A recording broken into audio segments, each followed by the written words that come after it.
Bienvenidos a un nuevo capítulo de Música al Paso. Hoy estamos con Seba Daneu, que nos va a hablar acerca de música para cine.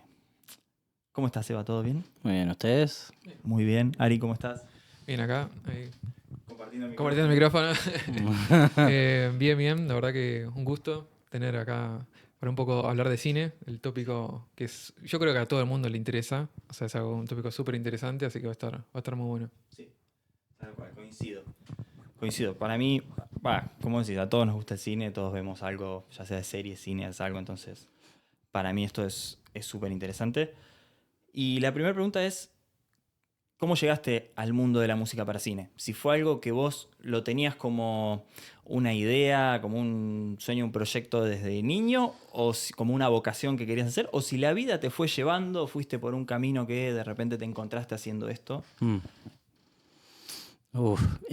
Sí, a todo, pero también como en diferentes perspectivas, ¿no?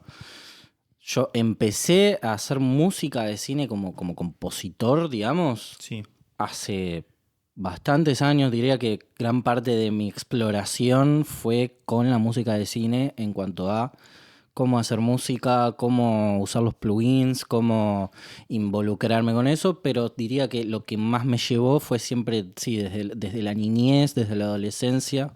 Siempre fue algo que me atrajo mucho, porque yo vengo de una familia muy relacionada al entretenimiento, a la música. Entonces como que siempre hubo un vínculo con lo artístico. Yo en realidad quería ser actor.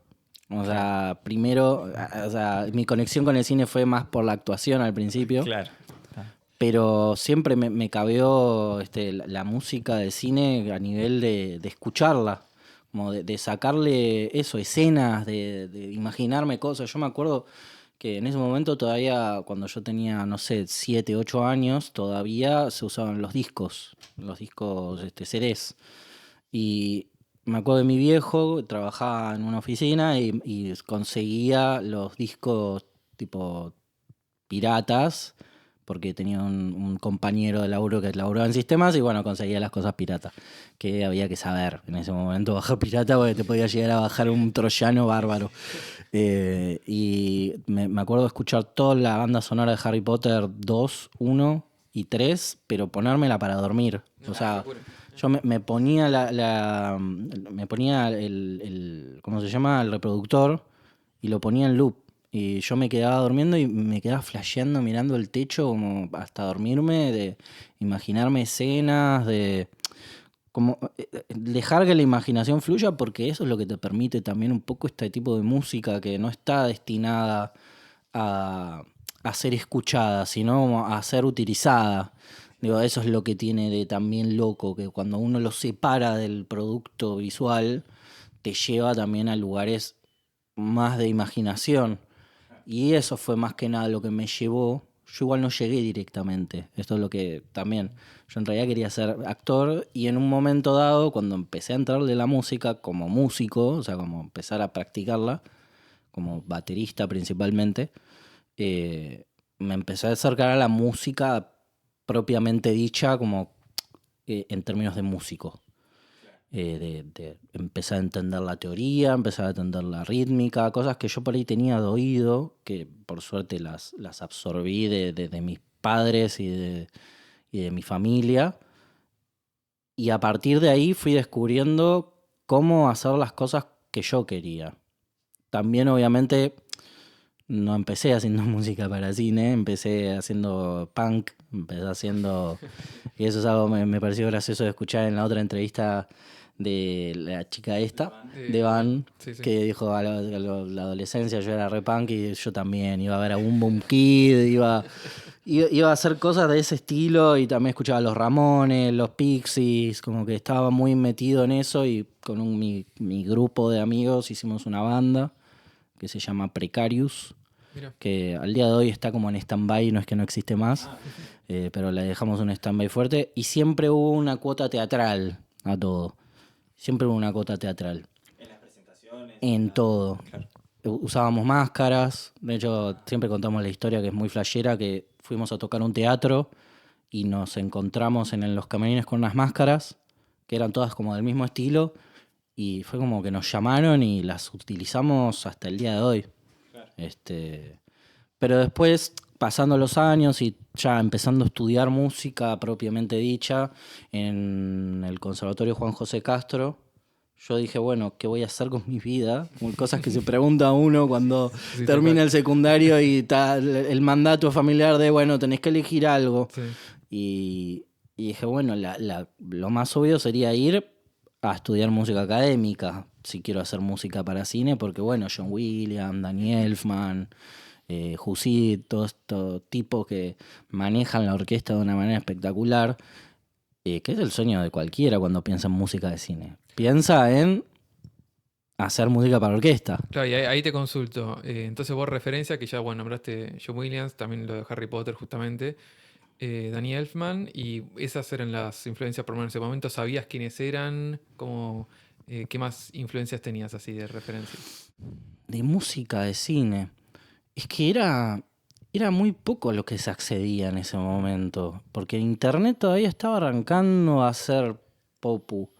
Recién creo que cuando era adolescente, cuando tenía 15 años, que estaba Taringa, que fue espectacular para un montón de nosotros porque fue bajarse discografías enteras. Sí, yo también. Bueno, por eso, Ares y Temule y todas esas cosas. Ir descubriendo cosas sin saber los términos o sin saber quiénes eran estas personas y más metiéndole, ¿viste? Y sí, después de más grande, cuando la información se homogeneizó un poco más en Wikipedia, en YouTube, ahí sí empecé a conocer realmente a estos tipos y a meterme más en la producción. Y eso es lo que me llevó también a como poder estudiar a estos artistas. No solamente a John Williams y a Danny Elfman, sino que después empecé a entender, bueno, no es todo orquestal. No se trata solo de la big orquestra grabada en Abbey Road. También se trata de los que no sabían nada, que eran cabeza de termo, y dijeron, che, te contratamos porque nos gusta tu música. Y así un montón de ejemplos. Yo digo que mi banda sonora favorita es la banda sonora del Club de la Pelea. Qué película esa. Que además, qué película. Qué película. No, Brad Pitt. El compositor. Claro. El compositor son dos. Eran dos DJs productores que se hacían llamar Dust Brothers. Eran muy de los 2000, era muy época Claro. 2000. Los chavales producían cosas para Linkin Park, para Nine Inch Nails, para diferentes tipos de bandas de ese estilo medio industrial, o que tenían cosas industriales, y a los tipos, el director de la película le encantó tanto el estilo que les propuso hacer la música. Claro. Y es flasherísima, si vos te la pones a escuchar, son puros samples. Pero también hay instrumentos grabados, y es como tú una experimentación muy loca de transmitir a través de justamente recortes, que es lo que propone la película también. Un personaje que entiende todo por cosas minimalistas y pequeños recuerdos que no puede atarlos, o sea, como que tiene la cabeza completamente explotada. Entonces es interesante que el director haya dicho, bueno, voy a contratar a alguien que nunca hizo música para cine, a ver qué pinta. Y la verdad que en eso la pegó. Bueno, sí, justamente en esa época fue como el boom de los samples además, y como que cambió todo el paradigma de la música, y, bueno, calculo que en el cine también, ¿no? Porque capaz que lo más académico, orquestal, frenó un poco, más allá que siempre estaba en las grandes producciones, pero también tenés estas cosas que fue como otro mundo nuevo de lo que se podía hacer. Sí, los 90 fue un re cambiazo, o sea, ya venían cambiando bastante la industria de cine en la música. Digo, eso es algo que doy en mis clases y que me remarco mucho de que no todas las épocas son lo mismo, porque dependen mucho de lo que quiere el negocio, de lo que se está usando en la música, porque para no olvidarse de que el cine es una mezcla de muchas cosas, ¿no? Desde lo visual hasta lo auditivo, como que tiene que ver mucho con lo que la gente está consumiendo. Entonces, ahí en esa época fue una época muy disruptiva, los 90, porque venía de subir con el rock progresivo, el rock sinfónico, el disco, el pop, como que el sonido muy crispy, muy, muy, muy lindo, a Nirvana, Primus, Nine Inch Nails, Korn, cosas que decís, pará, boludo, y de repente también toda fase del inicio del hip hop como género, de NYA, de un montón de artistas, Snoop Dogg, de todas las crews que empezaron a salir, West Side, East Side, que empezaron a demostrar que se podía hacer música como collage. Que eso es que genera una controversia bárbara entre lo legal y lo no legal, que es como que el otro día estaba viendo uno de los videos de ustedes que estaban hablando de eso, de hasta dónde tipo se traza la línea, y ese fue un momento en donde todos empezaron a preguntar dónde se traza la línea entre qué es usar un sample y qué es plagiar. Claro. Sí, Que sí, definitivamente cambió el paradigma en el cine. Yo creo que para responder realmente a la pregunta y no darle tanta vuelta, es que en los 80, 70 fueron los sintes, ¿no? Claro. Fue full sintes. Bueno, perdón, y antes, por ejemplo, no sé, cuando empezó el rock and roll en la década del 50 también, que empezó a ver ¿cuál es la película? 007, ¿no es? La de... Que la introducción, la presentación, ya aparece una música más con guitarra eléctrica, que también en ese momento fue como una revolución, ¿o no? Sí, obvio, fue Claro. súper revolutivo. Claro. No sé si existe esa palabra. Revolucionario. Revolucionario, sí, gracias. Sí, va a haber muchas palabras que invente. Bueno, igual eso es algo que ustedes saben. Como que las épocas van marcando también, van siendo acompañadas por los avances de la misma música. Por los avances popular. tecnológicos de la música. Claro. Y por los avances estilísticos. Porque también eso, el surf rock y las big bands de jazz empezaron a tomar mucha relevancia en lo que escuchaba la gente y lo que iba a escuchar la gente, porque en ese momento había que ir a escuchar. Era de rico tener un tocadiscos y tener muchos discos en los 50, ponele. Y también me imagino como quién va al cine, ¿o no? Porque capaz que vos querés que si la gente joven va al cine, vos querés que la música que vamos a poner en las películas sea la música que le guste a la gente joven. Tenés que apelar a un público que ponga plata. O sea, no deja de ser un negocio. Y eso es lo que también muchas veces peca de fantasía pensar en ser músico de cine. Porque uno piensa en la fantasía. Che, qué lindo hacer música para cine, que lo tiene. Pero también está la parte del negocio, que es, che, pero no garpa. O sea, puede estar buenísimo el soundtrack, pero no garpa. Porque la gente no va a ir. Y eso tenés que medio como sentar cabeza y decir, ok, está bien. Y ahí justo lo quiero unir con la próxima pregunta que te quería hacer, que es ¿qué diferencias encontrás entre hacer e interpretar, o sea, componer e interpretar música para vos y música para la historia que creó alguien más, ¿no? Y acá lo uno capaz que un poco con eso, capaz que la música que vos haces para vos es más para vos justamente y capaz no te interesa tanto que sea comercial, por ejemplo, es un ejemplo, ¿no? Y la música para cine vos necesitás que cumpla ciertos requisitos estéticos y sonoros que capaz que a vos no te gustan en lo personal, pero tienen que estar. ¿Qué otras diferencias encontrás en eso? Y, o sea, sí, eso es así. Claro. En cierto punto, o sea, yo tengo mi proyecto musical, en donde saqué 14 discos en 5 años. Un montón. Pero por la manija, ¿entendés? Por decir justamente, como no puedo hacer toda la música que quiero, Tomá, la hago acá. la hago acá Claro. por mi cuenta y no me importa. O sea, como decía antes, yo antes quería ser estrella de rock. Entonces, quería ser como los Pepper, quería ser como Dividido, ¿viste? Como que quería estar ahí en el escenario porque me gusta mucho interpretar y me gusta mucho tocar. Hay algo del escenario que es algo que no puedo, que es como una droga, ¿viste? Como tenés que estar hermoso, ahí. Es hermoso. Te da una sensación divina. Pero a la hora de componer, sí, bueno, me gusta experimentar un montón, irme por lados re raritos, soy muy ecléctico.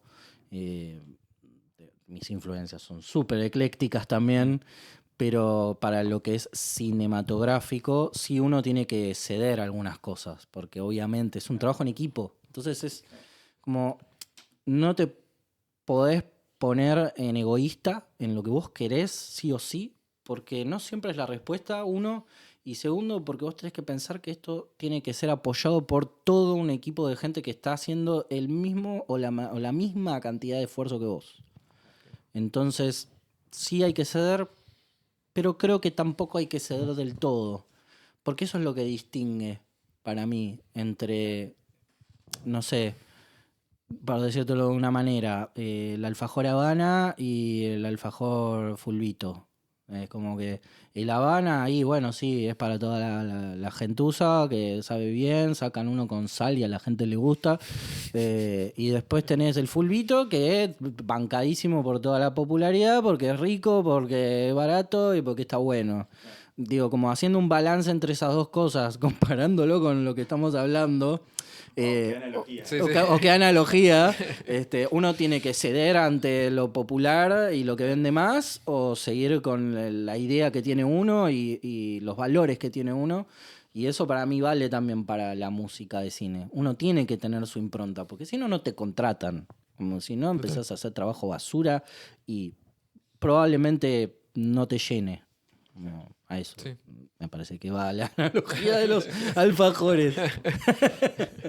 Y después artistas, o sea, o bandas, ya sé que nombraste varias igual de los 90, que vos tengas así como también, sin necesariamente que sean obviamente de cine, pero a nivel musical, que tenés como... Como influencia. Sí, influencia, que te gusten, las dos cosas. Es que depende mucho la época también, pero sí, las que más me marcaron en la vida fueron los Peppers. Bien. En la época sí que estábamos con Precarious.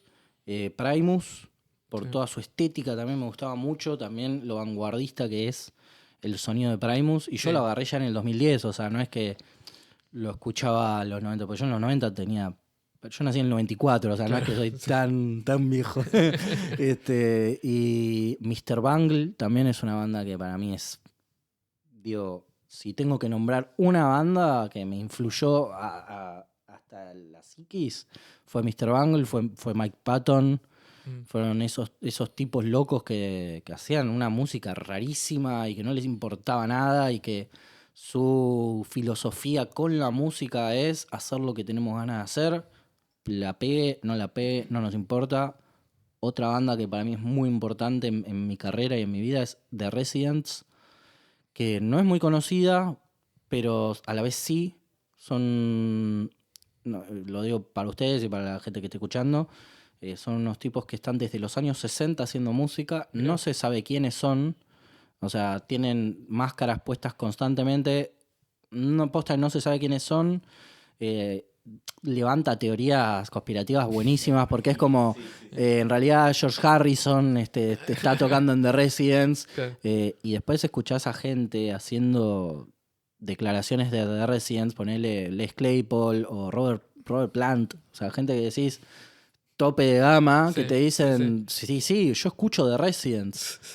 Y son completamente experimentales. Son gente que vos escuchás 2 temas y decís, esto es una mierda. Perdón por el lenguaje, pero Sí, no pasa nada, que no les desmoneticen el video. Claro. Y esos también tienen una teoría que para mí es muy interesante, que también por eso me gusta el lado del compositor, de estar un poco atrás de la escenografía, que es la teoría de la oscuridad, tienen ellos, ¿no? Que uno, si se pone una máscara, pierde el culto a la personalidad, Total.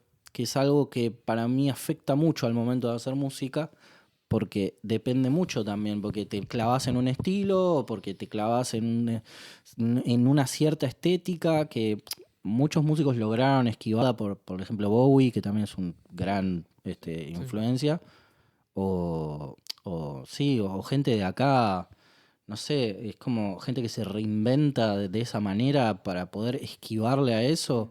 Yo creo que hay un montón de ejemplos. Charlie es uno, el Flaco es otro. Bueno, Moyo y Arneo siempre tuvieron un montón de proyectos musicales y de repente pasaron de uno a otro y siguen manteniendo una esencia. Si bien ahora ya son leyendas. Sí. Pero esto de ponerse la máscara y decir, no soy yo, es este personaje. Como eso para mí lo puedo vincular a los dos lados que tengo, como la parte de mi música y la música que hago para visuales. Claro, qué interesante eso, ¿no? De separar también quizás un poco la persona del artista. Porque vos, al no saber quién es, no lo podés, sí, no te digo humanizar porque sabés que es un ser humano, pero de alguna forma no lo personificás tanto, capaz, no le das tanta identidad desde ese lado y disfrutás la obra. Como cuando uno escucha una banda, o más de chico escuchaba una banda y no sabía quiénes eran. O cuando escuchás música en la radio y no sabes quiénes son, y bueno, capaz que... Que para mí ese misterio está buenísimo, está bueno, porque está bueno. es como te permite bondamente volar. ¿No les pasó a veces de escuchar bandas y después ver a las personas que realmente tocan y decís, me lo imaginaba diferente? Sí, Un montón. totalmente. Cantantes, viste, que decís, che, mira, yo pensé que tenía otro porte por la voz, viste, que tiene, o cosas así. Ah. Bueno, o en la radio, a mí me gusta mucho la radio, que Sí, también, sí. viste, pasa que uno Banco. escucha la radio y de repente ahora la radio es con video, ves las caras y se pierde, bueno, esto es una opinión personal, no importa, ¿no? Pero digo, se pierde un poco la imaginación que uno hacía de ir construyendo, completando con imágenes en tu cabeza lo que estabas escuchando, ¿no? Sí. Como que ahora, bueno, al verlo es más ver la tele. Sí, es un poco más ver la tele. Es Que no otro está mal formato. tampoco, pero es otro formato. Sí, ahora hay bandas, viste, que intentan hacer un poco eso, porque justamente es generar el misterio, que igual los 2 días ya se sabe quién es el que está atrás. Pero viste que genera, te da eso, viste, Ghost es, por ejemplo, un Sí. caso, pero crean esa teatralidad de lo que estás viendo es, viste, eso más, un teatro, un espectáculo, más que a la persona en sí arriba del escenario. Está bueno Sí. esa búsqueda. Bueno, también se me ocurre otra banda así que es muy influyente en mí, es Rammstein. Total. Rammstein tiene toda esa cosa teatral de fuego, de exceso, de sexo, de gore. Cosas que los chabones vos después lo ves hablar y son un pan de Dios. Y decís, pero pará, boludo. Y encima, bueno, todas las cosas que traen no entender el idioma, Eso es verdad. que decís, Sí. no, estos son unos nazis. Y en realidad es todo lo contrario de lo que los chabones están expresando constantemente. Y eso también me parece flashero, como la distancia que produce el lenguaje, incluso en la música. Y esto de lo que decías vos, de no tener la posibilidad de verlo, también te deja pie a la imaginación, que quizás visualmente te condiciona un poco. Que es un poco también a lo que va el cine, digamos. O sea, el cine va a condicionar directamente. Y, o sea, busca que vos te sientas de este modo, en esta escena, lo más que se pueda, ¿no? Claro, esa es la diferencia entre leer el libro y después Ver mirar la la película. peli, Que uno, viste, exactamente. capaz se imagina la pared de un color, cuando tenés una parte muy descriptiva, viste, entra la persona en el libro y lees cómo es la pared, cómo es la Sí. habitación, y después lo ves en la película y era otro color, hay otra iluminación, hay todo, y bueno, te cambió Sí, todo. algunas la pegan, otros decís, uy, no, es horrible. Claro. A mí me pasó ponerle con El Club de la Pelea, lo traigo de nuevo a colación porque me parece un gran ejemplo. Yo leí el libro y vi la peli y las dos me parecieron espectaculares, como que tienen su propia identidad pero no se alejan entre una de la otra, porque fueron hechas del mismo modo. O sea, creo que también eso es lo importante de adaptar entre una obra escrita y una obra visual, audiovisual. Que vos tenés que entender un poco el mensaje de cómo fue que el escritor o el autore lo produjo, porque el Club de la Pelea, el escritor, está mal de la cabeza, es un chabón que está loco, o sea, loco, pero bueno, ¿eh? Claro. Muy anarquista, muy de buscar eso. Y de repente vos ves la peli y empezás a investigar un poco más cómo fue hecha. Y hay muchas escenas que la filmaron cuando estaban distraídos. Por ejemplo, hay la famosa escena de Edward Norton pegándole una piña en la oreja a Brad Pitt. Yo no sé si sabían, pero Edward Norton le pegó realmente una piña en la oreja porque el director le dijo, pegale en serio, y Brad Pitt creyó que iba a ser todo como escenografiado, tipo de, bueno, te pego y esquivo. Claro, sí, sí. Y le dice, la concha de tu madre.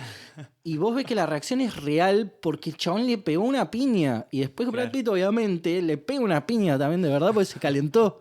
Y así hay un montón de escenas y como si la película es caótica, está bueno que la producción sea caótica en ese sentido. Si el libro es caótico, que la adaptación sea caótica. Por eso la música, por eso los cortes, por eso la manera de contarlo, por eso los colores. Me parece que en eso todo tiene sentido cuando uno entiende el núcleo de lo que se quiere contar.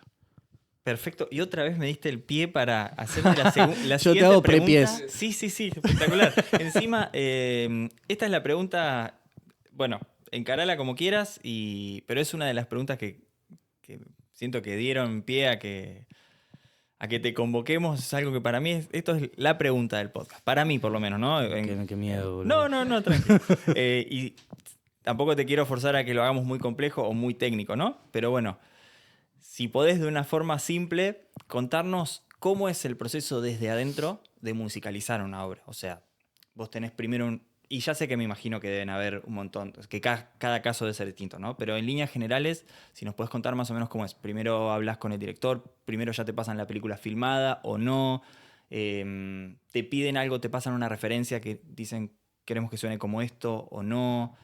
¿Lees el guión antes de ver la película? ¿No ves la película? ¿Cómo es más o menos todo el proceso? desde que Sí, te entiendo, llaman, entiendo. hola, ¿cómo estás? Es que realmente depende Es muy mucho del complejo, ¿no? caso. Claro. No es que es complejo, es que depende del caso. Ah. Te tiro los 3 casos posibles. Porque Dale. después dentro de cada uno puede haber variantes Sí, y me parece al infinitas, pedo. claro. No. Porque justamente cada equipo de personas es un mundo diferente. Tenés la variante, te doy el guión, lee a ver qué te parece. Sí. Que suelen ser ya directores más experimentados, que ya tienen cierta carrera con el compositor o que tienen cierta confianza más que carrera, porque nunca hicieron nada juntos y te dicen, che, andá leyendo el guión, me parece que está bueno, te tiro mis ideas, y esos para mí son los más interesantes porque son los que, los que te permiten experimentar un poco dentro de los parámetros que ellos te vayan dando y lo que vos vayas viendo. Bien. Y ya quitemos de lado lo que es un musical, porque eso ya requiere de entrada. Claro. Tener el guión. Después tenés los que te involucran a la mitad del rodaje por X razón. Empezás a ver algunas escenas, empezás a involucrarte, tener partes del guión, cosa que por ahí si tenés el guión podés ir a primeras lecturas, primeros ensayos y darte una idea de cosas, de que le van a pasar, y vas creciendo el producto vos también con tu música. Cosa que es muy diferente a que te tiren un primer corte. Claro. Que lo que se le llama un primer corte, que es el primer montaje que se hace de toda la película, que lleva mucho tiempo porque hay mucho para cortar, mucho para elegir. Ustedes piensen que capaz que están 2 meses a pleno grabando. Todos los días o casi todos los días, 16 horas y un montón de escenas. Y tenés que considerar también todo lo otro que pasa para recién pasar a la postproducción, que es donde entra la música. Siempre y cuando sea después de grabar, ¿no? Porque hay muchas películas que dependen de lo que se graba también. Que ese para mí es el tercer caso. ¿Es el tercero? No, yo ya estaba hablando del tercer caso. Okay. No, te das cuenta que hay un montón de variantes. Sí.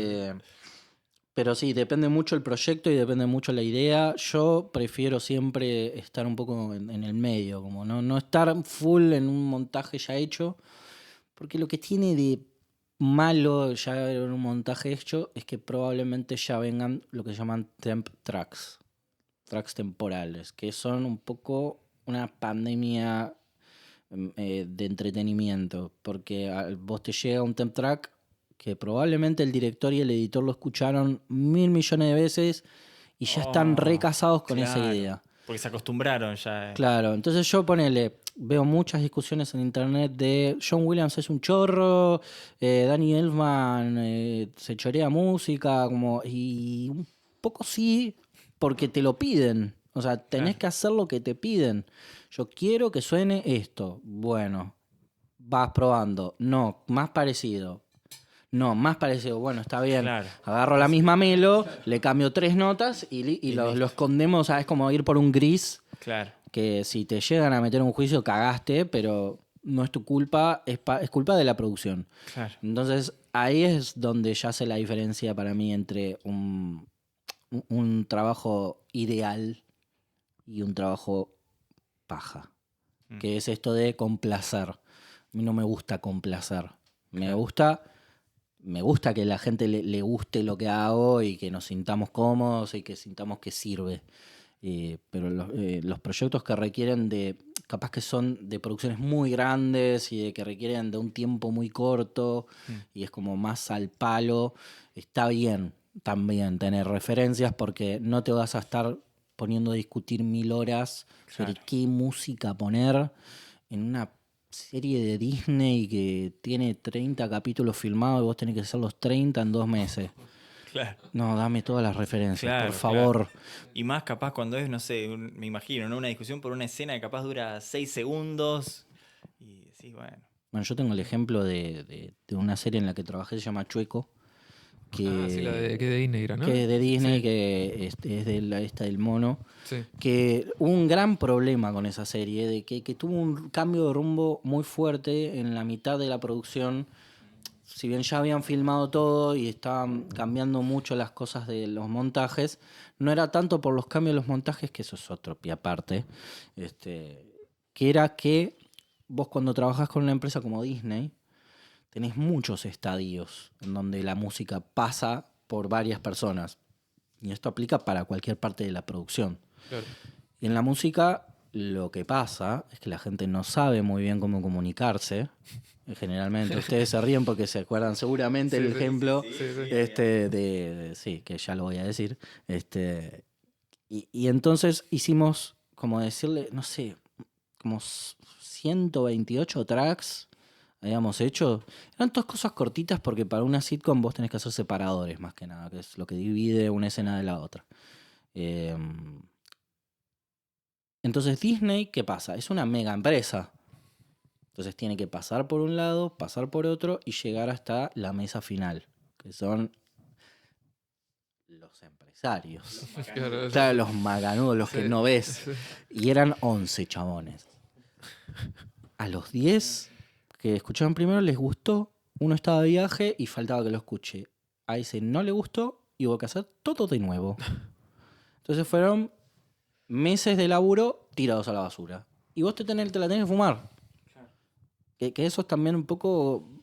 Tenés que perder el ego para laburar de esto, porque no podés depender de lo que a vos te guste nunca.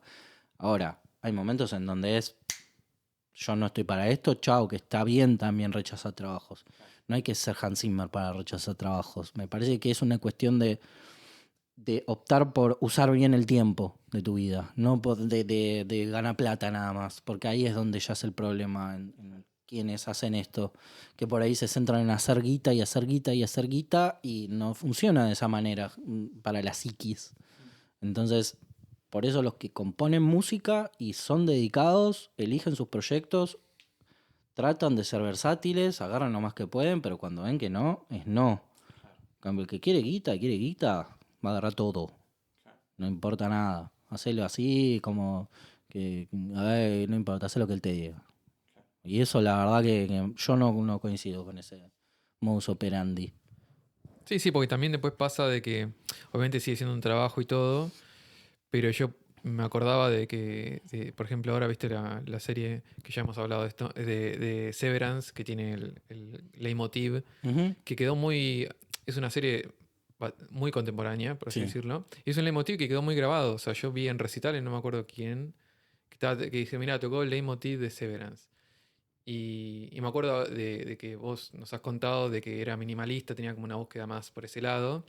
¿Y cómo quedó? Y vos decís, para una serie, viste algo muy puntual, y está bueno eso que vos decís que está bien.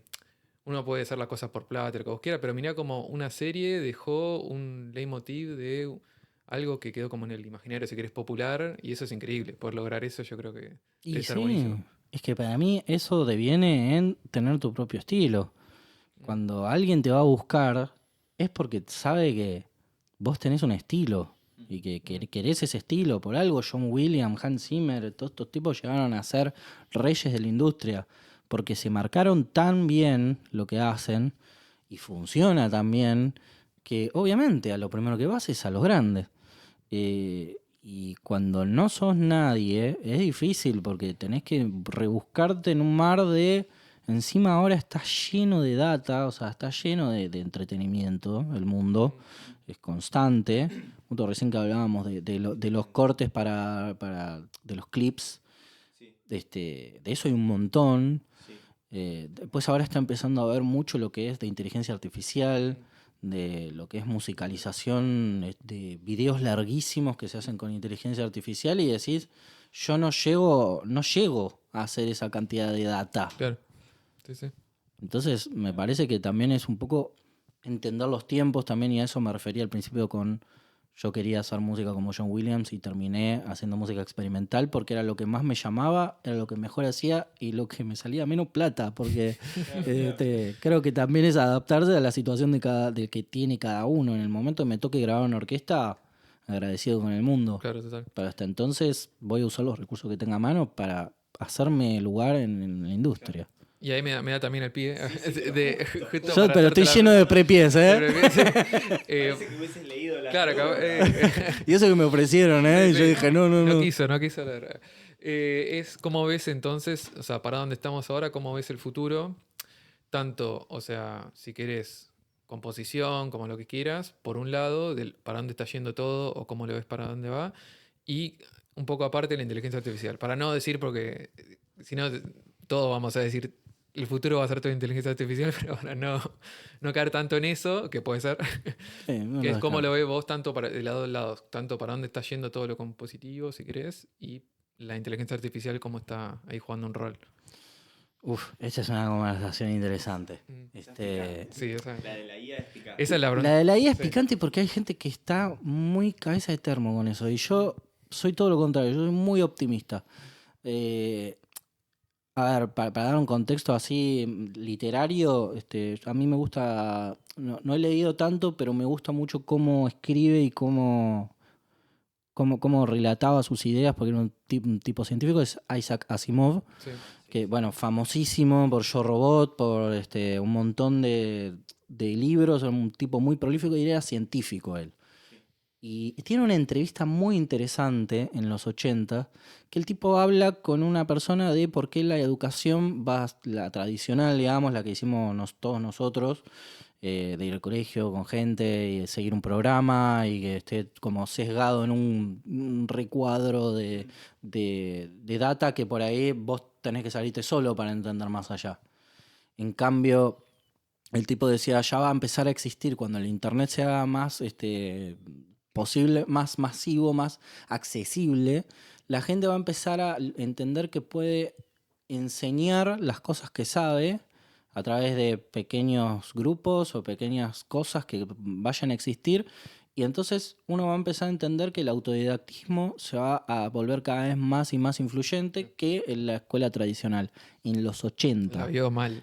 Pero la vio justísima. Y desde ese entonces digo, hay que pensar optimistamente. Porque generalmente, más allá de lo malo que siempre tiene todo, o sea, todo tiene siempre algo malo, la inteligencia artificial, yo creo que en la música, para no irnos tan por las ramas, porque es un tema bastante profundo para hablar, es algo que está trayendo muchas preguntas. Y para mí eso es lo importante, en una industria que estaba trabadísima, que es la innovación, lo que a tantos nos pasó de ir a una escuela de música y que nos digan esto ya lo hizo Bach. Y decir, pero Bach ya pasaron 600 años, hermano. O sea, ya realmente pasó mucho tiempo de lo que hizo este chabón a lo que hago yo ahora, que sí, tienen primer y segundo grado, tercer grado, ok. Pero no es lo más importante. Lo más importante es el mensaje. Y se discute mucho de esto de, no, porque la IA nos va a sacar los trabajos y esto. Y todo un miedo, de siglo XX, de revolución industrial, boludo. Pero ¿qué somos? ¿Un cabeza? O sea, realmente no tenés información, no te estás involucrando en los avances tecnológicos, que está perfecto no querer y decir, yo igual voy a seguir artesanal. Pero después, no me uses los DAO con sus inteligencias artificiales, que no son generativas, pero son inteligencias artificiales. Entonces, cada producto uno tiene que chequear un poco para qué sirve. En un momento en donde se pide que todos los días se suba algo diferente, y realmente, no sé si les pasa a ustedes que están como entrándole a la industria, que es, o sea, ¿por qué hay que hacer tanto? ¿No? Y eso es, ¿por qué estaría mal entonces tener una herramienta, porque es herramienta, que me ayude a mí a justamente dedicarle más tiempo y esfuerzo personal a los proyectos que sí valen la pena que a los que estoy buscando para lucrar, ¿no? Claro. Y eso también trae otro problema, que es, obviamente, yo como compositor y como persona apartada de la industria, siendo independiente, no me importa mucho si lo hago con IA o no. A mí me importa el recurso, si se escucha bien y cómo lo hago, porque no siempre es, bueno, sale cocinadito, sale. Eso es de Nubi, o sea, no, de no entender cómo funciona la producción. Es como samplear en cierto sentido. Claro. Entonces vos estás sampleando así. Para mí ese es un recurso, por ejemplo, de la IA. La permisibilidad que te da de samplear o de probar ideas sin gastar RAM o sin gastar tiempo y decir, bueno, a ver, pruebo esto, pum, pum, pum, me gustan estas ideas, agarro esto, me lo llevo al MIDI o directamente, está bueno, me gusta, listo, lo llevo acá. Creo que en mi caso va por ahí, por la innovación y por la extensión que te da. Que es algo que a esta altura hay tanta data que yo no puedo con todo. Yo no puedo pensar en lo que hizo Bach, en lo que hizo Miranda y en lo que hizo el que hizo la música de Mario Bros. Que son 3 lugares completamente diferentes, pero que están relacionados porque la historia humana es toda la que nos contaron y la que está disponible. Entonces, si no hay una herramienta que me permite acceder a todo eso, ¿por qué no lo usaría? ¿Por qué no lo usaría para mi beneficio? ¿Y por qué no la aprendería? Me quedaría atrás. Claro. Entonces, me parece que hay que éticamente saber cómo usarla, ¿no? No querer ser Linkin Park y usar la IA para que suene a Linkin Park. Claro, claro. Me parece que ahí ya hace la diferencia y es muy personal. Sí, te entiendo. No sé ustedes qué piensan. Sí, no, y también esto, perdón, pero un paréntesis que recién decías que con esto de no quedarse atrás, que en algún momento en la música para cine se empezaron a usar sintetizadores y me imagino que debía haber gente que tenía un montón de resistencias a eso y bueno, era como, bueno, no querés usarlo, llamo a otro que sí los use si vos como director querías eso. Entonces también llega un momento donde tenés que o transar un poquito o quedarte al margen o buscarle la vuelta por otro lado, pero bueno. Digo, se sigue haciendo teatro, chicos. O sea, no es que el teatro se murió por empezar el cine. Totalmente. No se dejan de hacer vasijas de cerámica porque existe la impresión 3D. Claro. Yo creo que se amplía el mercado y se amplía la posibilidad de hacer cosas y que también, que eso es algo que a mí me molesta mucho, que es la gente que es gatekeeper, como los cuidadores de la puerta, que son como... tiene que ser hecho por un humano con las manos y si no es válido. Bueno, pero está ahí. Pero no es. Pero está ahí. Bueno, haz lo que quieras, hermano, no sé, yo voy a hacer lo que yo quiera, lo que siento que me está ayudando a expresarme, que para eso utilicemos el arte a fin de cuentas, Claro. que es lo más importante, que es democratizar las herramientas, ¿no? Sí, yo creo que con la música pasa mucho de que la IA puede ser, un poco lo que decías antes, puede llegar a como que la gente se empieza a dar cuenta de cuándo es IA y cuándo no, y que todo suena igual a lo mismo y nazca algo nuevo, porque ese es el hartazgo que pasó en toda la década, pasa bueno que ahora con la música no está tan a nivel de estilos muy puntuales en cada década como antes. Pero era, viste, el hartazgo de algo y pum, nace algo nuevo. Mucho era, viste, eso como tanta saturación y yo creo que con la IA puede llegar a pasar eso de que para mí ya se usa mucho, pasa que no lo dicen en la música, si querés, más mainstream, más pop, si querés, y que llega un momento que la gente se dé cuenta, bueno, yo esto lo puedo hacer en mi casa, lo mismo que me están vendiendo acá, y busquen otra más elaborado con IA, pero me refiero, como decís, como herramienta, no necesariamente que hacemos una canción de pop Claro. y chao. Y que además de así. todo, tenés que tener criterio, porque si te hacen un prompt así, pumba, pumba, y no notás que la IA mete pifies de ritmo, te mete pifies de sonoridad que de repente se crashea un poco en la producción del MP3 y escuchás algo raro, y si no tenés el oído de productor, no lo podés identificar y no lo podés corregir. Entonces, obvio. Y para mí, un gran ejemplo de no demonizar, pero sí demonizar a la industria como la utilización paupérrima y continua de las herramientas que les hacen ganar más guita más rápido, es el video de Paco y Catriel, Papota. Para mí es buenísimo, más allá de que es graciosísimo. La crítica es buenísima porque el chat GPT que les hace todos los temas y en un momento ellos ya están re papoteados y todo y Paco dice, che, pero ¿no deberíamos componer algo? Como, no, lo compone todo la IA y con eso ustedes van a ganar un premio. Y es buenísimo eso, porque es como, necesitas solo esas 2 preguntas.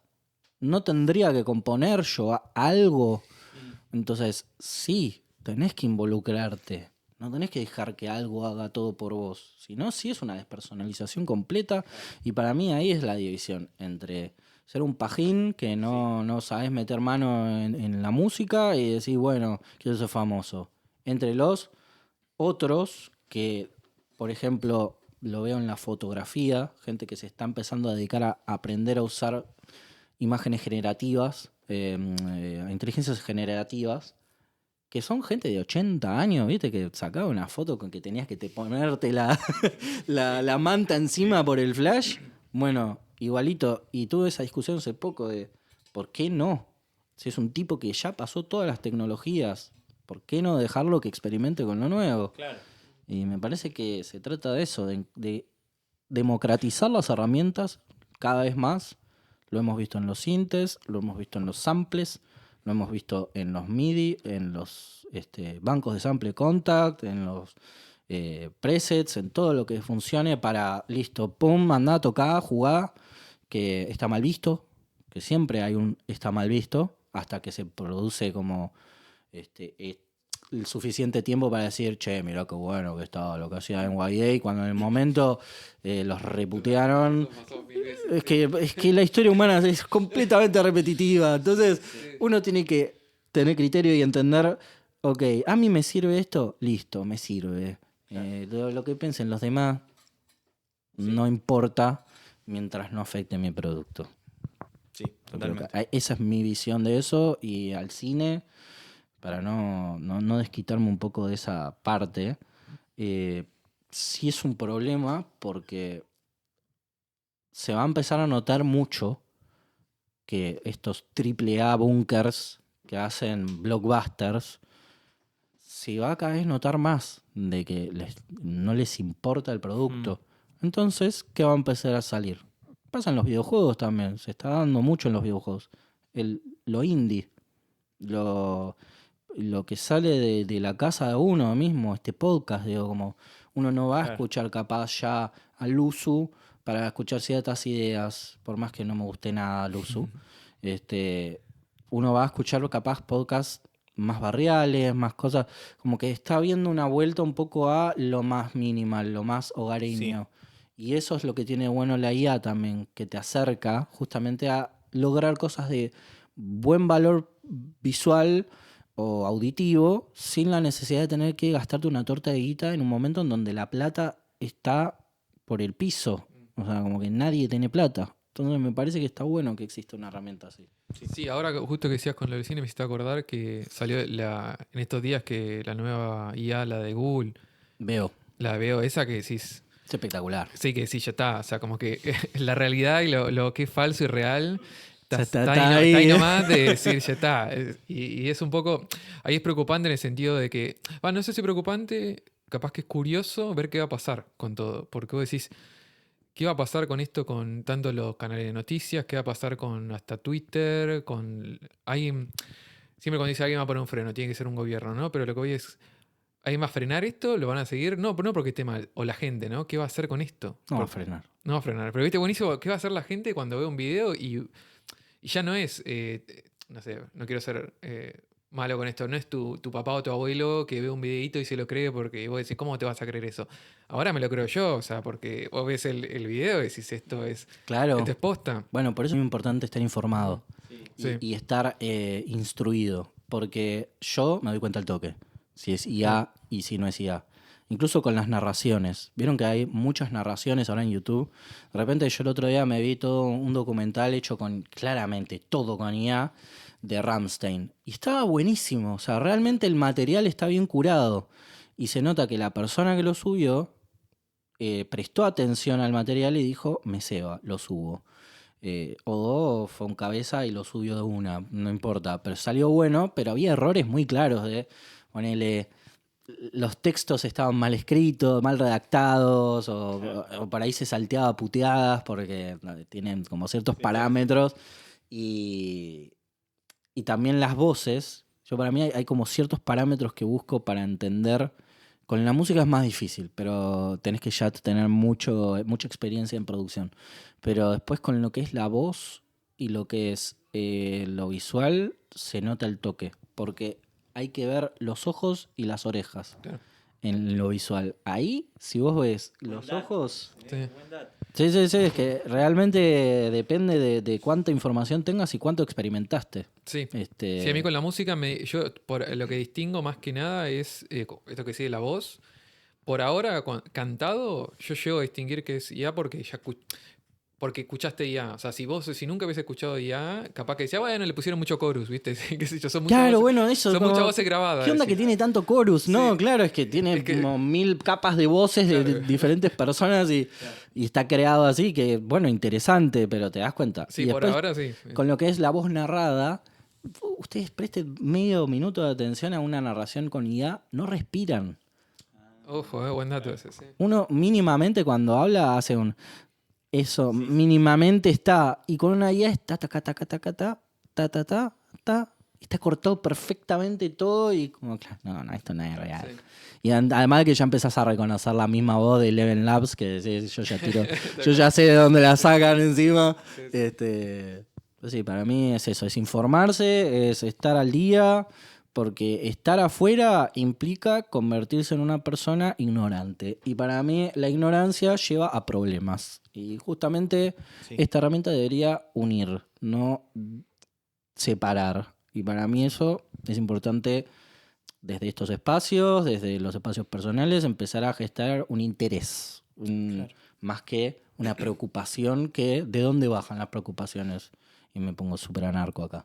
De las grandes empresas que te dicen la IA nos va a dominar. ¿Y quién te lo dice? Elon Musk, Mark Zuckerberg, que obvio que no les conviene, porque ellos quieren tener. Entonces, mi consejo para cine, para producción, para todo lo que sea actualmente, hay que empezar a investigar y cómo utilizarlo a tu favor. Porque en momentos de crisis hay que encontrarle el agujerito al sistema. Sí. Bueno, y también agrego tener criterio, desarrollar un criterio también, ¿viste? O sea, uno puede usarlo para algo y después hay un punto donde decís, no, para esto no, esto lo puedo hacer yo, lo voy a hacer yo, ¿viste? Y tener un criterio. Ujú. Volviendo al tema de la composición en el cine, Sí. una pregunta quizás más cortita, si es que tenés algún género con el que te sientas más cómodo, drama, terror, comedia, que vos digas esto, acá me divierto, acá la paso bien cuando trabajo con este género, este estilo. Terror. Terror, de Terror. una. Con el terror es con una conexión muy superflua. Es como que estoy ahí. Me Porque siento- también te gusta el cine de Me terror. gusta el cine de terror porque. Y es loca la historia, porque yo le tenía mucho miedo a las calaveras. Ah, mira. Cuando era chico me daba pavor los esqueletos. Sí, Y cuando vi El extraño mundo de Jack, sí. cuando tenía 5 años, me cambió la cabeza y me empezó a gustar lo creepy, lo gore, todo como ese lenguaje del miedo, como análisis de la sociedad también. Después, eso es lo que más disfruto porque generalmente involucra mucha experimentación y eso es lo que más me gusta a mí. Pero después también me gusta mucho lo que es como el drama, pero no el drama Oscars. Como el drama, viste,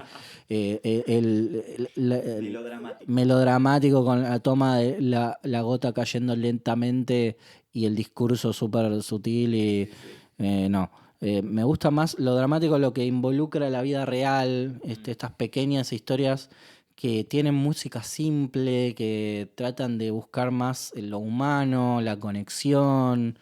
Hay una peli muy buena que yo recomiendo para ese tipo de música que estoy pensando. Utilizaba mucho jazz, mucha música de ese momento y además de que transcurre en Nueva York, que se llama Smoke. Es una peli que está buenísima, es de los 90 creo. Mira, no lo tengo. Sí. Está Harvey Keitel, está... ay, nunca me acuerdo el nombre de este tipo, pero bueno, hay muchas figuras y son todas historias mínimas de gente que se conecta a través de un local de puchos, en donde van, fuman, hablan de puchos, hablan de historias relacionadas con el tabaco. y ahí van como teniendo conexiones humanas. Es una película que está escrita por Paul Auster. Ah, mirá. Así que nada, ya entidad grande de la literatura. Me parece que esos son los dos géneros que en donde me encuentro, que son re diferentes encima. Es como lo más oscuro del mundo y lo más lumínico del mundo, que es la vida normal. No, esos serían los dos que más disfruto. Buenísimo. ¿Y algún proyecto que quieras compartir que estés ahora trabajando? ¿Así de cine? No, En general, sí, sí. En general. No quiero decir pasar al chivo, pero... si Bueno, querés. no, sí. Banco, pasa el chivo. De cine hay cosas que no podés decir también por Claro. una cuestión de... Sí, hay cuestiones Claro, sí, sí. de legalidad que no puedo involucrar, pero en este momento estoy trabajando en varias cosas. Estoy trabajando en un videojuego que desde la parte de diseño y de no solamente la parte musical, me estoy involucrando como creador del proyecto, de una manera de involucrar la música como input, digamos, para jugar. Y que la historia está creada en base a un mundo narrativo que yo creé, que involucra a la figura de El Bardo, que es esta figura fantasiosa que hace magia con música, desde un lado más creepy, más oscuro, más ligado a lo que yo soy, y que como por debajo estás aprendiendo a hacer música porque el juego trata de justamente controlar los recursos que uno tiene, ir aprendiendo ciclos rítmicos o diferentes cosas, diferentes cápsulas rítmicas para que vos puedas utilizar como combos del Mortal Kombat, por ejemplo. Claro. Que eso es algo que para mí es muy importante también, la holisticidad de las cosas, que yo me acuerdo de enseñarle a mis alumnos o a ustedes aprendan a cocinar o aprendan otra cosa que los relacione, porque es importantísimo poder conectar por otro lado. Después lo otro que estoy haciendo ahora es terminar un live set para salir a tocar en vivo, cosas que yo nunca me animé a hacer solo. Y después, que es mucho más minimalista, más ambient, estoy planeando otro tipo de cosas. Y después estoy planeando retomar mi banda, que se llama Daneu Music por ahora. La pueden encontrar en cualquiera de mis plataformas. Eso te iba a decir, después pasanos los links. Dale. Así compartimos. Sí, compartimos, si tienen tenés 14 links. discos para escuchar, así que Claro. tienen tiempo. Ahí. Este- No, si tienen Instagram también, ¿viste? Sí, tengo Instagram, tengo Spotify, tengo Claro. Tidal, lo que quieran. Después, en ese mismo proyecto, el año pasado filmamos un live show en una quinta, todo bien Qué diagramado. lindo. Ahí también todos usamos máscaras, nos recontrapintarrajeamos todo. Sí. Después les muestro personalmente a ustedes Dale, fotos dale. de estar maquillados hasta el cuello durante 3 días, 16 horas por día grabando. Terminamos Un pero montón. detonados. Y eso ahora lo estoy retomando porque fue una época de mucho cambio el final del año pasado. Y como relanzar el proyecto bajo otro nombre también, así que está ahí como un proceso de cambio. Esos son los proyectos artísticos en este momento, de cine y de series. También hay algunas cosas dando vueltas que no puedo hablar, pero Bien. se están moviendo Se las están moviendo aguas. cosas. Bueno, y la última pregunta, que en realidad no es una pregunta, o sea, la pregunta sería si querés compartirnos algunas recomendaciones de algunas películas. Primero, por su música, viste que vos digas, esta película te la recomiendo por la música que tiene. Y otra, bueno, recién ya recomendaste Smoke.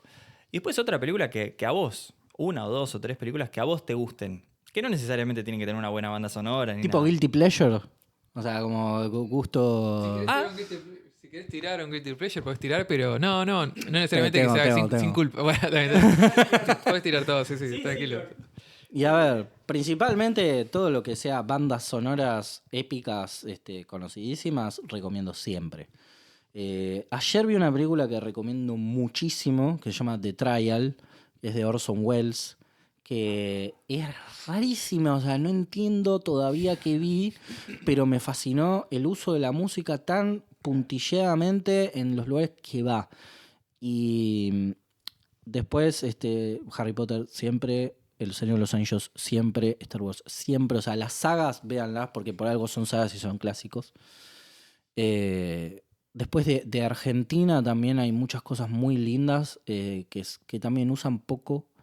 Que eso busquen, investiguen. Para mí toda la movida de terror que está saliendo ahora de parte de este director, que ahora no me acuerdo su nombre, que hizo Cuando has hecho la maldad. Cuando acecha la maldad, que tiene una banda sonora muy buena, muy experimental.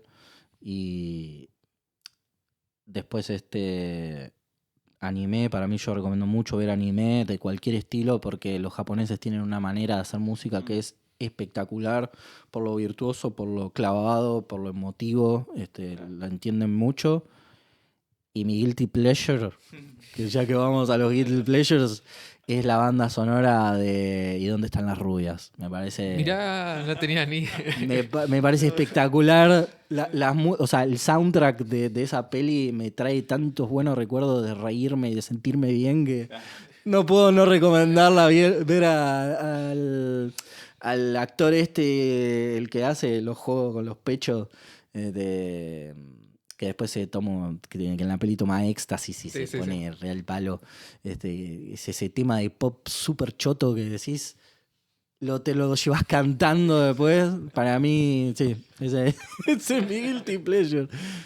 Bueno, bien. Bueno, no sé si querés agregar algo más a esta entrevista, algo que nos quieras comentar, algún comentario por fuera.